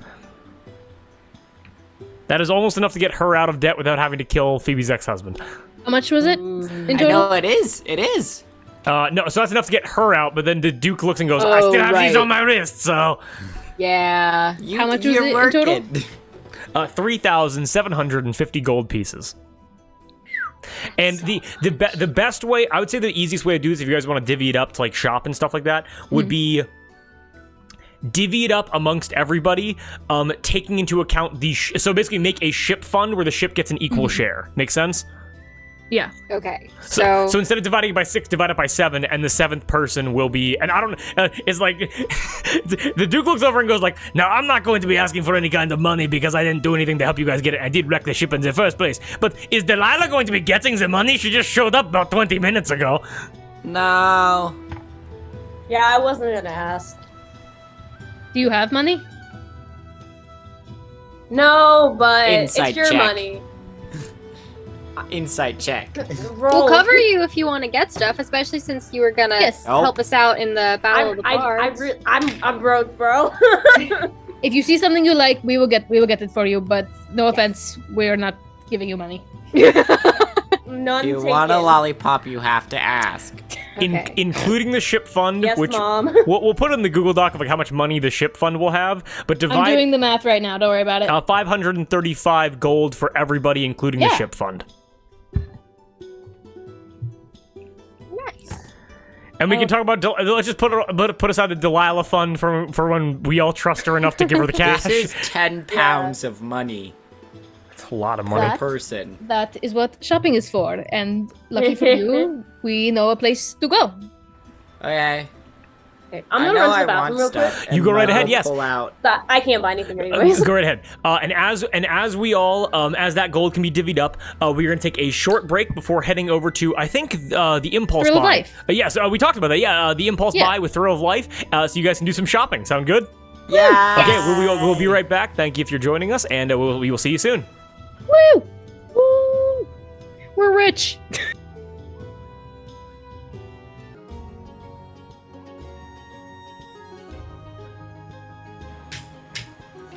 And we are back. Okay, excellent. We all ready to continue? Yes. Excellent. So I believe, as we said, money in tow. The bagman, now having no monetary value, but having a lot of sentimental value. You He's guys, my best friend. He's my pal. He's my homeboy. He's a little scruffy my rotten wuffy. soldier. My Swift Good cheese. time, boy. Good time boy. I think you guys all told me you wanted to go to the Impulse Buy and go meet up with Thrill of Life. Yeah. Absolutely. Perfect. Not even gonna describe the travel. Very easy. Raucous everything. Thrill of Life is totally. He is swinging from rope to rope. There are so many people in this shop. It is like fucking Disney World in July. As you guys are able to press as you guys are able to press yourself This inside. place is a fucking nightmare. He goes. Welcome back, my friends, to the thrill. I am thrill of life. I am so tired. I have been working for the entire evening. I have not slept in several days. Please, please do not steal anything. Please. Bengal tiger face, sword out, just swinging from side to side. Whatever you guys want to buy, go ahead and pick it up if you wish.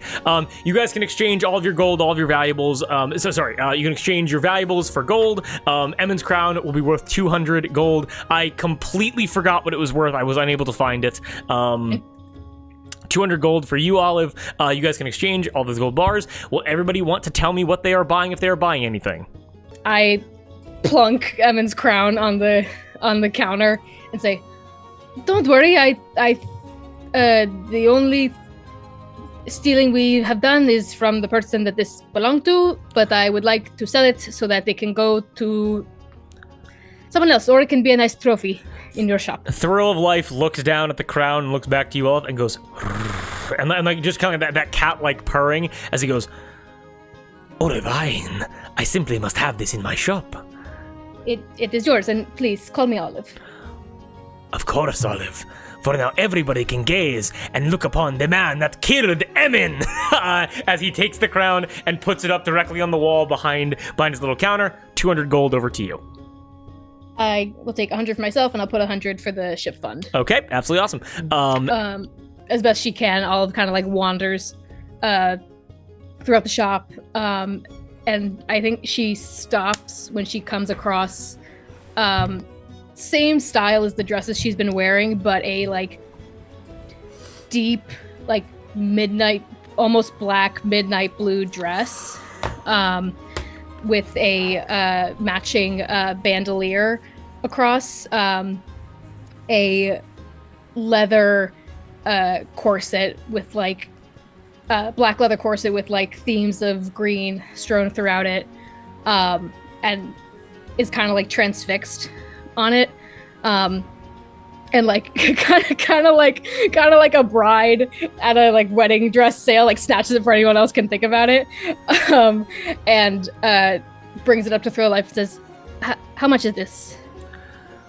Thrill of Life takes it. You just watch him kind of like slap somebody on the ass with his sword, being like, "Get out of here! Don't steal things!" As he gets them out of there, he goes over to you, and he goes, "For the privilege of having killed Emin, I am a generous hero, of course. You may have the outfit free of charge." "Oh, no! I couldn't possibly take this for free." As Emin goes. Sorry, not Emin. As Thrill of Life goes, No, I was here the whole time. You think that could kill me? Thrill of Life goes, "Then, at a discount, 7 gold then." "I will give you 10. You are being too kind of a hero." Oh. Everybody looks to me and says, "Thrill of Life, you're but too generous." He takes 10 gold from you. "May I wear this out of the store?" "Yes, you may. There is a changing room in the back if you wish to put it on." Thank you. And Olive will change into the outfit. And is there like a mirror in the? Under no circumstance. There's a barrel of there's a barrel of water you can peer into. No, then actually that's perfect. She'll put the dress she's currently got on in her backpack. She still keeps her gemstone circlet on, but like puts this new outfit on, and like with no visual aid, kind of like half up, half downs her hair, pulls her hair out of her face for the first time in a while, and like it, because she can't really see what she's doing, it's not perfect. There are some kind of strands coming out, but she doesn't care. And as she's putting her dress back in her bag, she notices some like a small like travel pack of like rouge that she keeps, like makeup, and just kind of like smudges it over her eyes, and like without even like thinking about like how she looks, she just strides out, and this is what you all see. Oh, hold on. no way. Yes way. Skadoosh. This is what you see. Oh, it is Hot Girl Holy Olive. Fuck! Hot girl Olive. Hot girl summer. Drew, would you like me to send this to you again so I can you can pull it, or if it's not possible, no worries. No, I actually have it right in front of me. Let me actually just really quickly get this all pulled up as you just continue describing how incredible it is. Yeah, like I said before, this is the first time anyone here has seen Olive's hair out of her face, and able to like clearly see her eyes. And as she kind of walks out with this new look, sort of like with that like confidence of like, I don't know how I look. I could look like shit for all I know, but kind of just like strides out with like not really a care for what people think. Oh, and also was hidden behind her bangs this whole time, a little black hoop in her ear. And in the bandolier she puts her 2 daggers and any like cumbersome objects that she'd like to have like on her person, and just like tosses her hair back and kind of rejoins the group. Thrill of Life is like taking a little bit aback as you walk out and goes, Olive, you look incredible. Thank you. He tips his hat as he goes back up into the rafters to make sure no one's stealing anything. Kaori is like browsing like in another like aisle and like kind of spots Olive through like the merchandise or whatever, and like bumps into a shelf and like knocks a bunch of shit over and is just like speechless.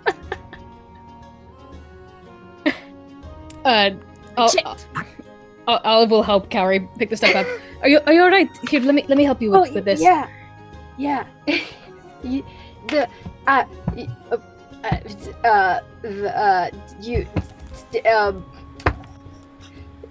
It's good. Thank you. It's good. I'm just gonna walk very quickly down the aisle. Yes. Mission accomplished. Let's go. Okay, so in terms of magical items, is anybody looking to buy anything? Mud, yes. Mud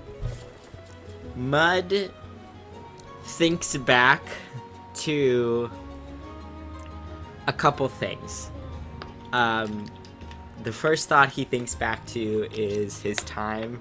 Ah, fuck, it's gonna be such a tone shift. I'm so sorry. I love a tone shift. Fucking hit me like a truck. Hit me with that tone shift. Hit me with that tone shift at 40 miles per hour. Isekai me with that tone shift. Damn it, Tony's not here to appreciate my good joke. Anyways. We'll tell him. He felt it somewhere. He turned over to sleep. Mud will think back to Tangleroot, and he will think back to the certain druids who were slavers beneath Claw. Mm-hmm. And he thinks back to the glinting, almost milky white metal of their sickles that they had in their belts that bestowed them power and strength. And he will try to browse for a moonsicle, but he also, one of the few memories that he has of his childhood is of like an older cousin or an older brother. You know, they lived in the fucking middle of the forest, and you know what? It may be a magical forest, but you gotta make your own entertainment. And some of his people had these markings on them that allowed them to semi-wild shape a little bit more easily. And he just remembers his an older brother and older cousin invoking these almost tattoos along their arm to turn them into claws to fight each other over stupid shit like give me your lunch money, I want to buy a snack, the way you make entertainment for yourself in a tiny town, and he will try to look for an Eldritch Claw tattoo, and I thought it never mind. Okay. Yes. I'm going to say, with Thrill of Life's shop having common magical items and below, you can certainly find both of those items there. Okay. As just very quickly, you request from Thrill of Life that the moon sickle presented to you, an elaborate blade, almost like a small, like basically like it is a tool primarily, it's a sickle. It's not meant for combat, but has been modified to be more effective in the field of battle. It's just a milky white blade, effortlessly wrapped with like a tan binding around the handle. It has a small little, almost like a milky orb, almost like emanating, like almost kind of like invoking the full moon on the bottom for like cracking open like nuts and things like that, or kind of like hard bark as that's presented over to. Yeah. It constantly has this look of the way metal shines underneath a full moon. As it is handed over to you, and then just very quickly, a Thrill of Life, as you request that Thrill of Life, dipping his claw into some ink is able to give you that Eldritch Claw tattoo, or Eldritch Claw just, is it an item or a tattoo? The way I think it would work for Mud's people was it was like part of like this like coming of age ceremony that they would get, and Mud didn't come of age with his people, and so there are other ways to do it, and like the typical way that isn't like ceremonial or spiritual or anything is just like this like glinting silver needle with like a green tinge to it when you shift it in certain light. Okay. And the way you do it is like you hold it against your skin for a minute and then the tattoo appears. Thrill of Life is unable to do it in the traditional ceremonial sense, but like kind of hearing all of that and kind of like hearing what you want, he goes, "I shall do my best, not to imitate but to honor," and he gives you the closest thing to what you describing it. It looks, as you remember it, it's a bit off to what it should look like, but it's close enough at a glance. It reminds you of that time. Make sense? Yeah, and Mud just kind of stands there and looks at both things, and he will place his hand on the sickle, lift it up, kind of twirl it in his hands, and put it back down and say, "How much for the tattoo?" What was it called again? Eldritch Claw. He does not have enough. I can almost guarantee you. Can I make a perception check to notice Bud pick up the sickle and put it down? I'll say that you can just see that just in the crowd. Oh, Yeah. okay. Yeah. Give me one sec. You want a lower roll here. Do you give Thrill of Life your whole that kind of story about like where it comes from? You give them like the whole kind of all the details. Yeah, in a very like clumsy way that is Mud's. I know. I just remember watching my older siblings like kick the shit out of each other over it for like a good chunk of honeycomb that they'd find, and it was really cool. And I didn't get, like, he says it in this way that's like he's not trying to evoke sympathy, but that might happen by the sheer fact that he's so blunt. Thrill of Life looks at you and goes like, "To be honest with you, my friend, I did the same with my siblings growing up, but over scraps of meat. And so I understand the kinship there. Now, you are asking me about how much the tattoo costs, correct?" Yeah. "I am already halfway done, so I hope you have the money to pay me for doing this for you." You've been putting it on me this whole time? Yes, we have been talking while I have been administering it to you.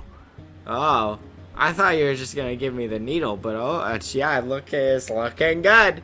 How much is it? "For you, a memory of home."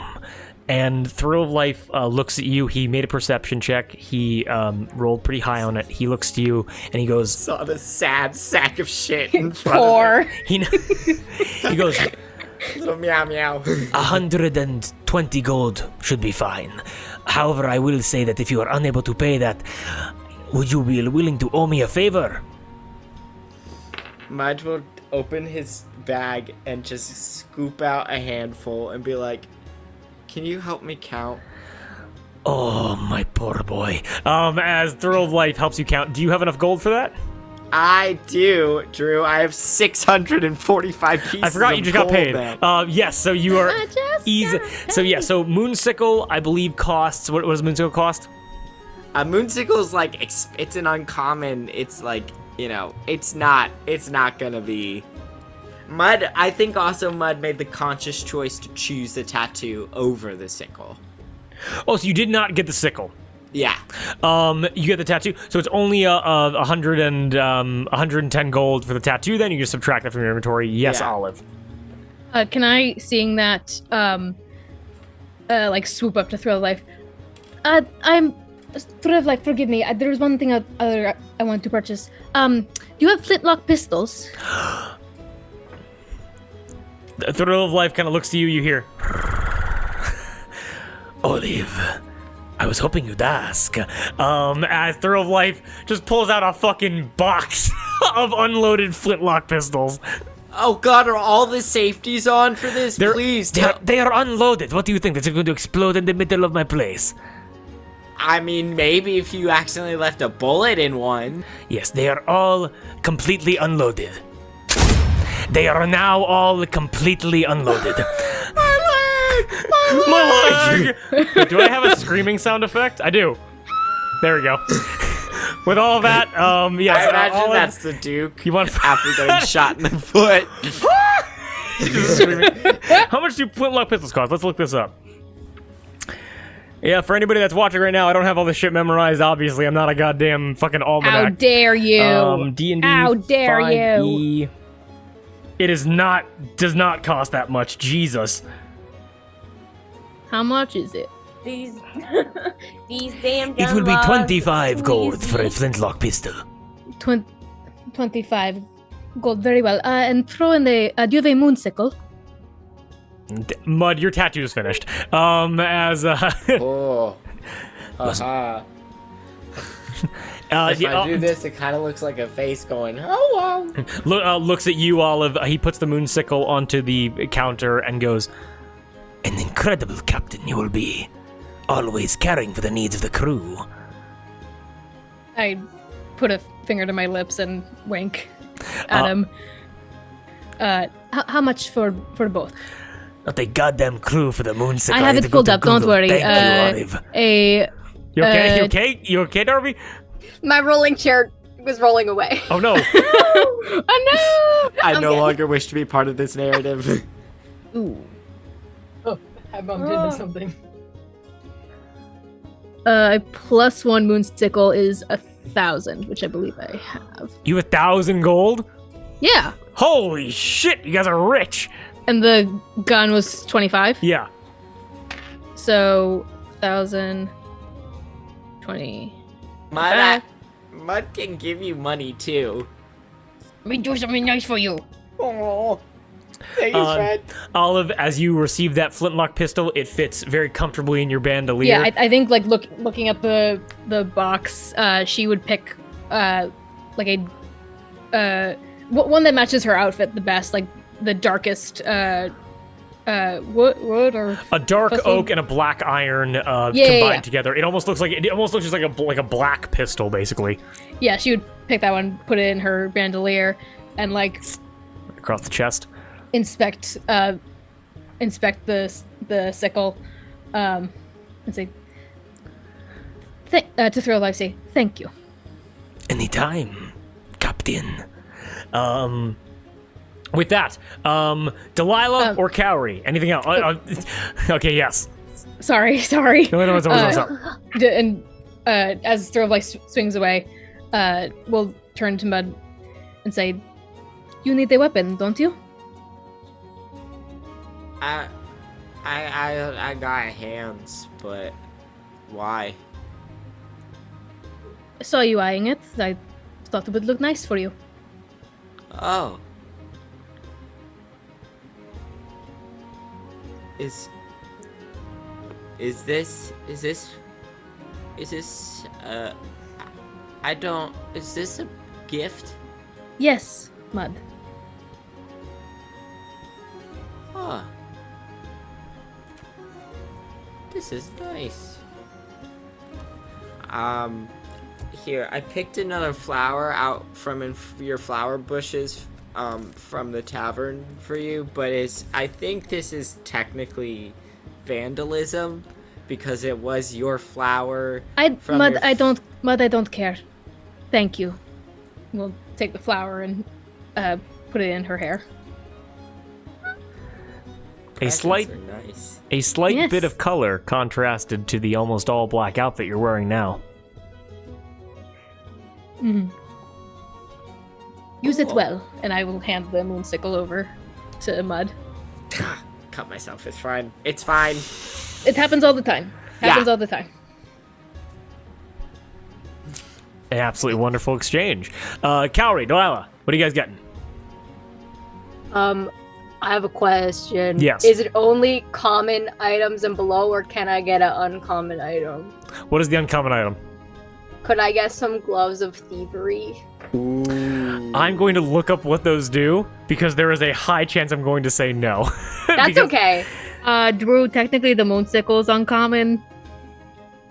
I think it's +5 to sleight of hand and something else. I can't remember what it is. Oh, I that think rocks. Oh, yes, of course and, you can get that. Yes. picking locks, I think. 100%. Yes. Yeah? Oh, Okay.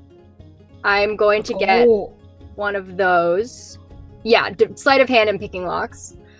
I'm going to, and absolutely feel free to veto this. I'm making some asks.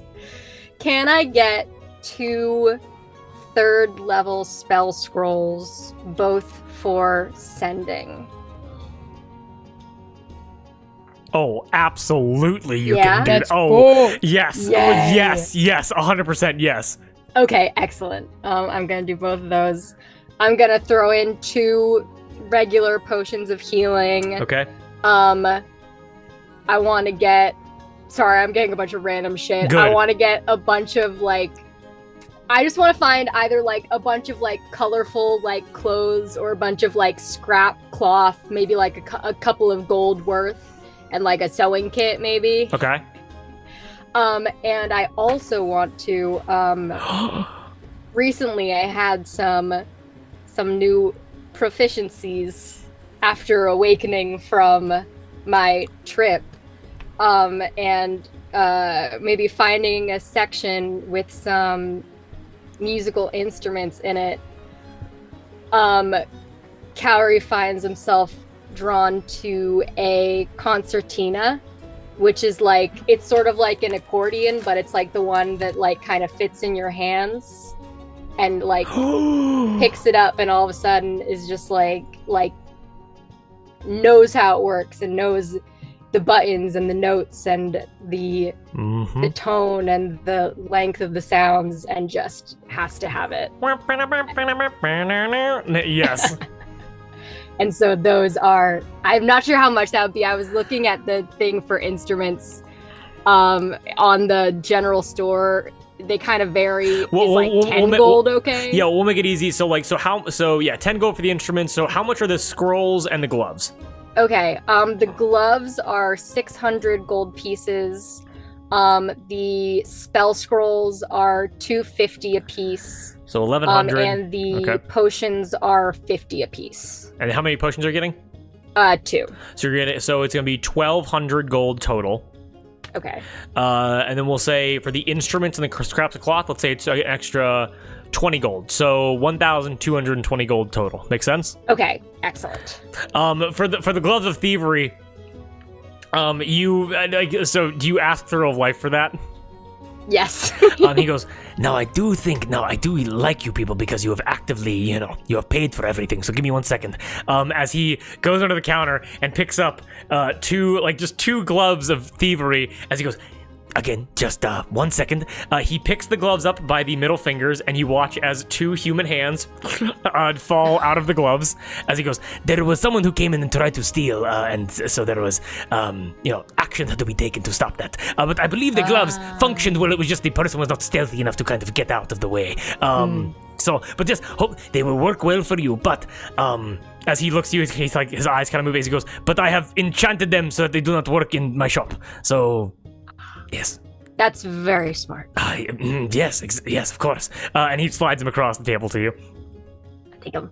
Gold exchange, you get all that stuff. That's absolutely awesome. Kaori, you are... I like to think that they're fingerless gloves, just because I think that's fun.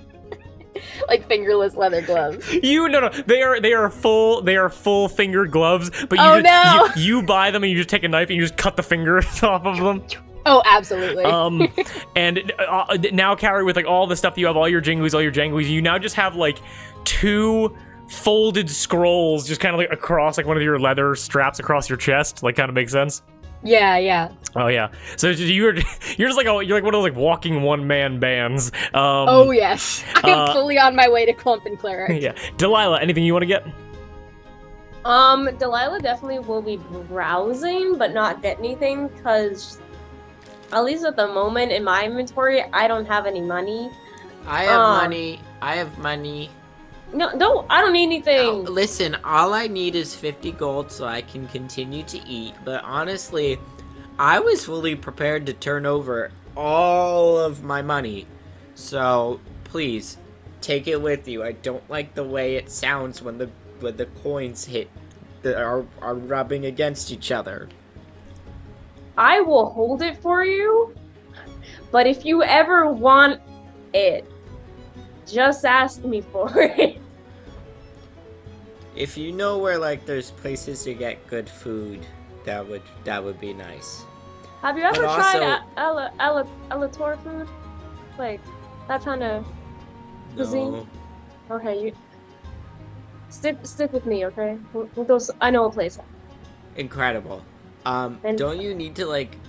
You don't have any armor though, and so you probably die in battle of the bards if you're.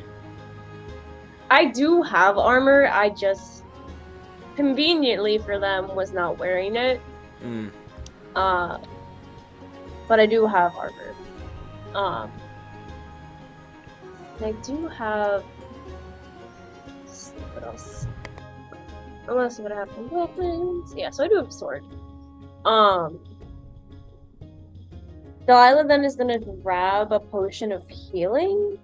Okay. And then Moss, how much did you give me? Do you know how much your total was? Mud will have given you like 400 gold. Wow. So he has 100 left. Okay. Right, because how much? It was 110? Wait, no. How much was it for... 110 for the tattoo. Okay. Because Mud is also wants to get a special kind of ointment. Yeah. So. In that case, let's see if there's anything...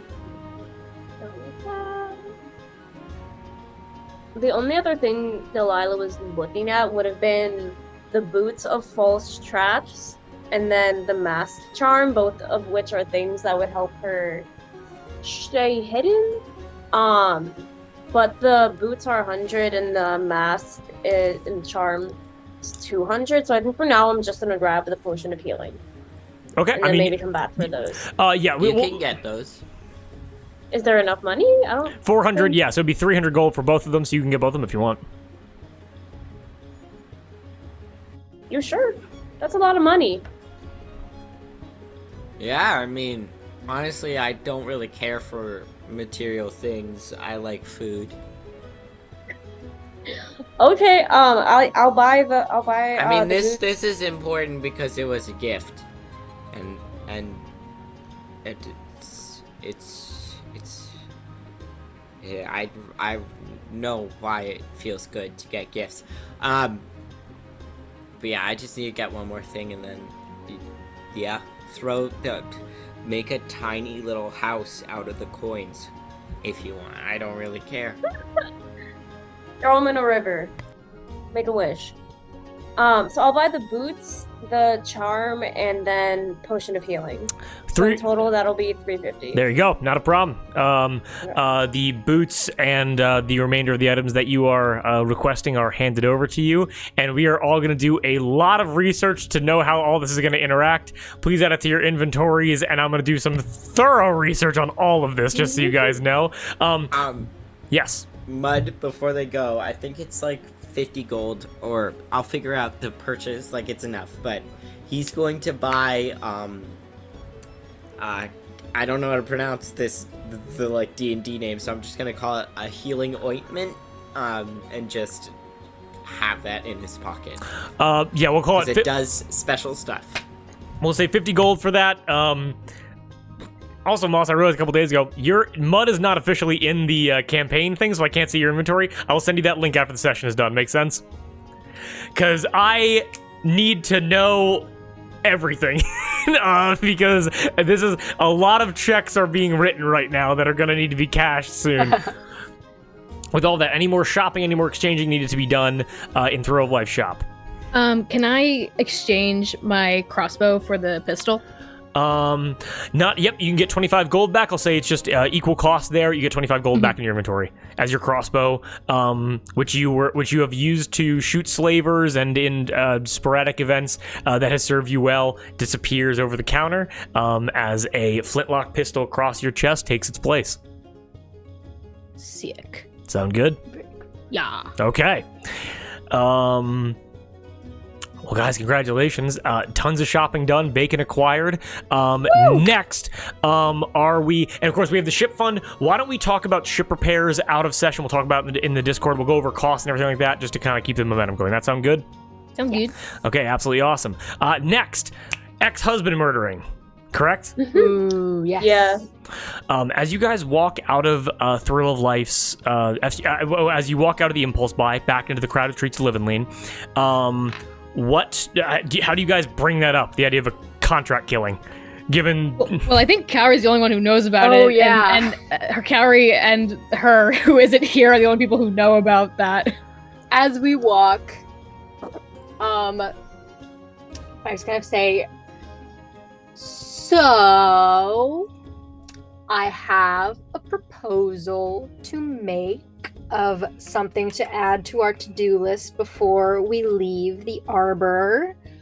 The other night when we were doing the drinking competition with Phoebe Goldtooth Squall, she was kind of whispering to her, and I kind of heard some things that she said, some offers that she made, and apparently she says that her ex-husband has come to the arbor recently, and that if we were to find him and super duper kill him, that she would wipe her and the Duke's debts clean. That seems like a good deal to me, considering we spent most of the money that would have gotten them out of said debt. Exactly. And apparently, I think she said he's like powerful, but I also like super duper don't know who he is. So we might have to ask around. Maybe we could go ask Phoebe. We could find Miss Goldtooth Squall. Yeah. I hope I haven't been using her ex-husband's name Cowrie. in the hyphen. Oh, sorry about No, that. go ahead. Cowrie, as you say, you have no idea who he is. Something happens very suddenly as soon as you say that two things you immediately recognize. One is, as you say, like, I really have no idea who he is. A pirate, because, crowded streets, you guys all chatting to each other. A pirate walks directly past you and forcefully pushes a bottle into your chest, lets go, and then just begins walking past you and starts walking away. Every bottle, you guys. As you, there is a small scroll inside of the bottle. It is a literal message in a bottle. And the second thing that Smash it! the second thing that you realize is that Phoebe has people following you guys probably at all times. Oh, good to know. Okay. She was like, you have to wait until they talk about it, and then you can give them the message. No. They've just been waiting. You have to wait. You have to be at the precise moment they talk about it. He's just been waiting for us to talk about it. It's either They a haven't really slept in days. and okay.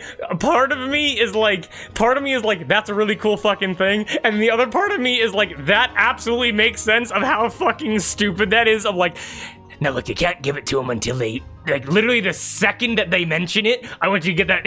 If 2 seconds go by, you have failed and you're dying tonight. Like, you know. Say your prayers. 2 months down the line, he's been stowing away on our ship for months, and we're like, oh my god, remember that shit that Phoebe Goldstein Squall said? He pops out of a door, and it's like, finally! Pops out of a barrel. He pops out of a barrel, and he's gaunt, and he's like so thin. He hasn't been eating. My god. Oh god. I That explains the human-sized rat shit that's been all over the boat. Anyway, Oh. as Oh my goodness. yeah, do you uncork it? Do you smash it? I uncork it so I can keep the bottle. You uncork it. And as you take the little ribbon off of the note, you unfurl the note, very small, maybe like the size of your palm. And Cowrie, I know you've been playing it kind of fast and loose. You are able to read this note. You're able to read it. For me. Let's go. A win for Cowrie.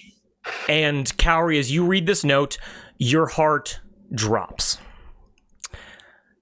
Because the sad reality is that the name on this note is a name that you know. A very good friend of Barnum Shadrach. This is what you are able to read. I thought it was gonna be Barnum. I was like, we can't kill Barnum. I was like, no, I get a secret message. No. Would you like to read what it says, or would you like me to read what it says? You can read what it says. Everybody's able to look over to Cowrie as she's able to read what is on this note. And on Cowrie's, can I be honest? Just, you know, I never liked saying like what characters kind of feel. It's No, just go right ahead. like this is the first time that you've ever had to like a friend is like on the receiving end of your battlements. You know what I'm talking about? Yeah. And in that moment, you guys see just like a like white face, like Cowrie, your heart's fluttering. As you all take a look at the note, and you see 3 things. It's a location. Well, sorry, it's a district, it's a location, and a name. In order, it says whole stuff towards the aquastruct. Auto wave break.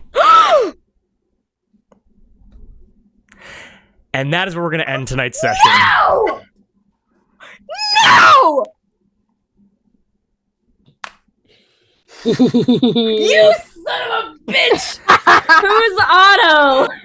Oh, you're going to find out, Kate. You're going to find out. I hate you! Ladies and gentlemen, are we all having a good time? Oh my Yes! god. Yes, yes, A little yes, confused, but I and have yes. Oh, that feels good. I've been holding on to that for a while. What the Jesus fucking Christ! Oh my god, he dumped a fire genasi and married a water genasi. For those of you that don't know, Auto Wave Break is a character from the Four Winds, and Auto Wave Break is the father of Dura Strongwind. Dura Strongwind is Kate's first ever D&D My character. first D&D. Yeah. I gotta kill my father figure. You're fucked. You're fucked. Drew They know- texted me about this months ago and was like, you cannot tell anyone. Mm-hmm. I will say, Four Winds was our very first D&D game run by Drew. Incredible work. It was in the world of Horcry, which in the land of Titanum is The small, weird Pennsylvania. It's the size of Pennsylvania. It is so Yes. small. Is it really? Yeah, to put it in Compared perspective. to Frisian, which is the size of, like, Russia. Yeah, the palm of the fist, like the entire world map, is the size of the continental United States. Like the palm of the fist map, like truly, Horcrux is so fucking tiny. Why is it It's so? I always imagined it being so big. Well, the reason how we came to that was they were like traveling episodes, and I was like, to get from this location to this location, it took them like 3 days on horseback, which in reality is like 60 miles, and that was like halfway down the country, and so it's like, oh Jesus. But yes. Soon you will all meet Auto Wave Break, because and for those that don't know, there were two characters who were like the favorite NPCs of Four Winds. It was Vern Fearson. He was a 1920s like noir private eye detective, steampunk-esque, and it was Auto Wave Break, the crazed pirate captain. So good. Guys, I want you all to know that if we're killing this person, we're all good as dead. Yeah, because we will have a level, like, 13 druid thoughts coming now. after us. That's true. Carrie does know this Carrie person, knows so this person. A Can level I- 13 druid, and then her level 13 necromancer best friend who's like, yeah, I bet I'm there for you. Can I say the other like connection here in Palm in the Fist that Otto has with the NPC wise? I'll message you. He messaged me about it, yeah. But however, this like because I love these fucking like ambiguous kind of quest lines. Now, if you guys want to go, because now you guys know where Otto is, and Cowrie, no, Darby, no, you cannot say that. Okay. We're saving that. I'm glad I asked. Thank you. But if you guys go, Cowrie, like, and you just like, speak freely about it. Cowrie has a relationship with Auto Wave Break. And so if you guys met up with him, one, it could be like a clandestine way of kind of getting buddy-buddy with him before stabbing in the back, or just fully having him be on your side because Barnum got captured by slavers, and that might be a good person to add to your fleet. Make sense? That's not a bad idea. Yeah. But yes. Oh, but many important things are to Damn. come. I hope everybody had a good time. I'm glad that was. I cannot wait to rewatch that reveal because I have been waiting to see that. Just the shock. But make sure to tune in next. This has been Palm on the Fist Full Moon Festival Part 2, episode 17. Get ready for episode 18, where new friends are going to be made on the eve of the Full Moon Festival with the Battle of the Bards looming just over the horizon. But thank you for watching. Thank you for being at our table, and we cannot wait to see you in the next one. Much love, everybody. you motherfucker. Ah. You motherfucker.